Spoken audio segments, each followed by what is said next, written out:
নমস্কার বন্ধুরা, তোমরা কেমন আছো?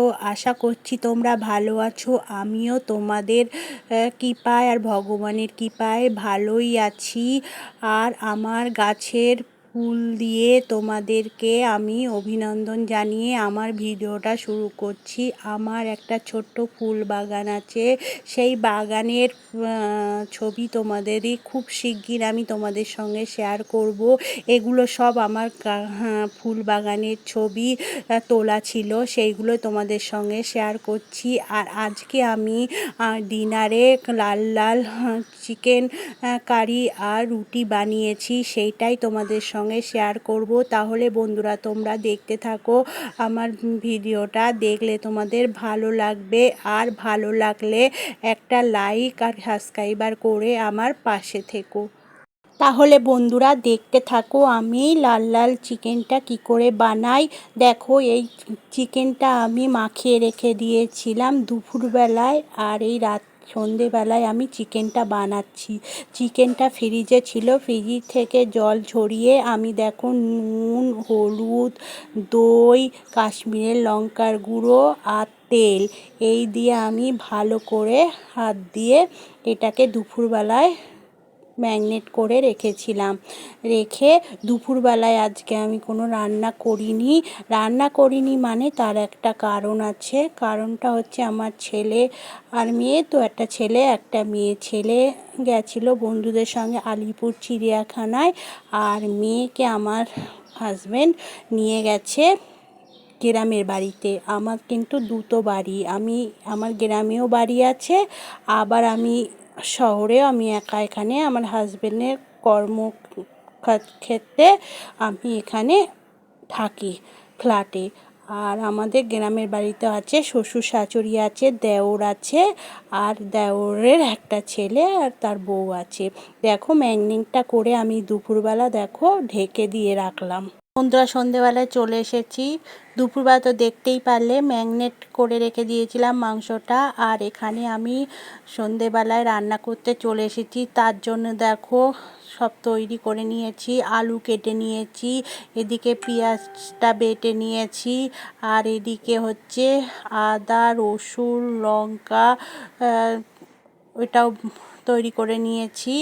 নিয়ে এইবার আমি মাংসটা বসাবো। কড়াইতে দেখো তেল দিয়ে দিয়েছি। এবার আমি আলুগুলো আগে ভেজে নেব, আলুগুলো ভেজে নিয়ে তারপরে মাংসটা বসাবো।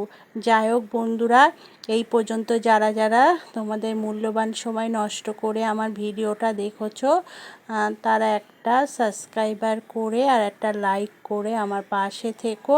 সাবস্ক্রাইবার করলে আমার পরিবারটা একটু বড় হবে। আমার পরিবারটা তো খুবই ছোট। আমি এখন নতুন ভিডিও দেওয়া শুরু করেছি, আমি তো কিছুই জানি না।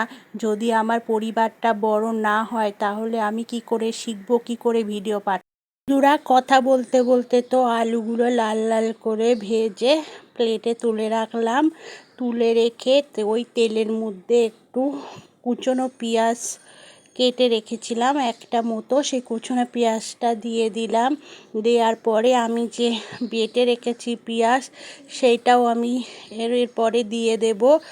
দিয়ে দেখো আমি কিন্তু পেঁয়াজটা দিয়ে দিলাম, দিয়ে এবার আমি হালকা হালকা করে ভাজবো যতক্ষণ তোমার জল বেরোবে, কেন পেঁয়াজের একটা জল থাকে, সেই জলটা বেরোবে ততক্ষণ আমি এটা লাল লাল করে ভাজবো।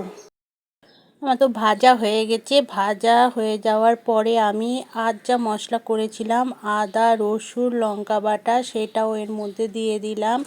দিয়ে আবার একটু ভাজা ভাজা করছি। করে দেখো জিরের গুঁড়োও দিয়েছি, কিন্তু অল্প দিয়েছি, সামান্য দিয়েছি, বেশি দেইনি। গুঁড়ের ধনে দিয়েছি কিন্তু অল্প দিয়েছি, বেশি দেইনি, কেন মাংসে আমি জিরের গুঁড়ো ধনের গুঁড়ো একটু কমই দেই, বেশি দেই না। বেশি দেই পেঁয়াজ বাটাটা, কেন পেঁয়াজ বাটাটা দিলে মাংসটা একটু গাঢ় হয়, খেতেও ভালো লাগে। যাই হোক বন্ধুরা, দেখো আমি মাংসটা কড়াইতে দিয়ে দিয়েছি, দিয়ে একটু নাড়াচাড়া করছি।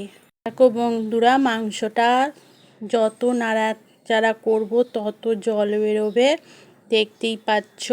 আর জিরে ধনের গুঁড়ো অল্প তখন হয়েছিল বলে আর একটু দিয়ে দিলাম, দেখলাম একটু অল্প হয়ে গেছে, আর একটু না দিলে হবে না, কেননা মাংসটা অনেকটা আছে। আজকে রাত্রিরে ডিনারের খাওয়া হবে, আর কালকে সোমবার যেহেতু আমি উপোস করি, ওই জন্যে একটু মাংস রেখে দেব ওদের জন্যে। ওরা কালকে ভাত রান্না করলে হয়ে যাবে সোমবারে, এই জন্য।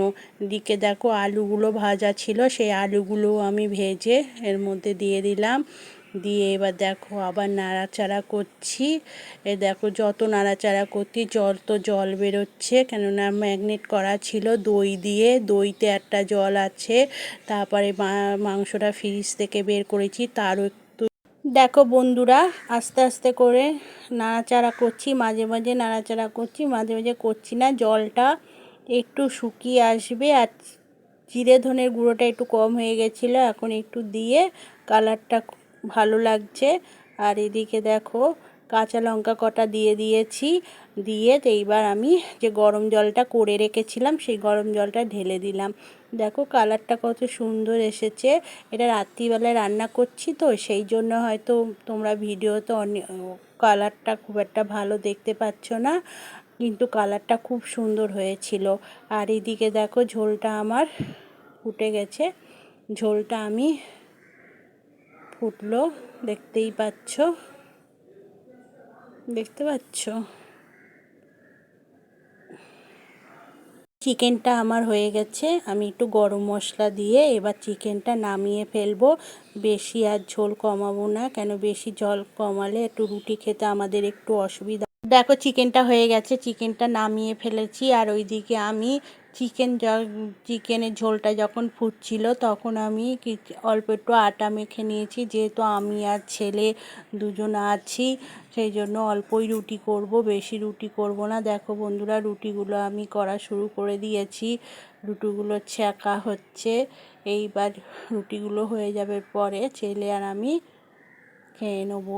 তাহলে বন্ধুরা আজকের ভিডিওটা তোমাদের যদি ভালো লেগে থাকে তাহলে আবার বলছি লাইক কমেন্ট করে আমার পাশে থেকো। আমার ভিডিওটা প্রথম থেকে শেষ পর্যন্ত জুড়ে আছো তাদেরকে অসংখ্য ধন্যবাদ জানিয়ে ভিডিওটা শেষ করছি। আবার নতুন ভিডিও নিয়ে চলে আসব। এখনকার মতো টাটা, বাই বাই। সবাই ভালো থেকো, সুস্থ থেকো, সাবধানে থেকো, একের অপরের সাপোর্ট করো। একের অপরের সাপোর্ট না পেলে কেউ এগোতে পারবে না। Good night. Thank you for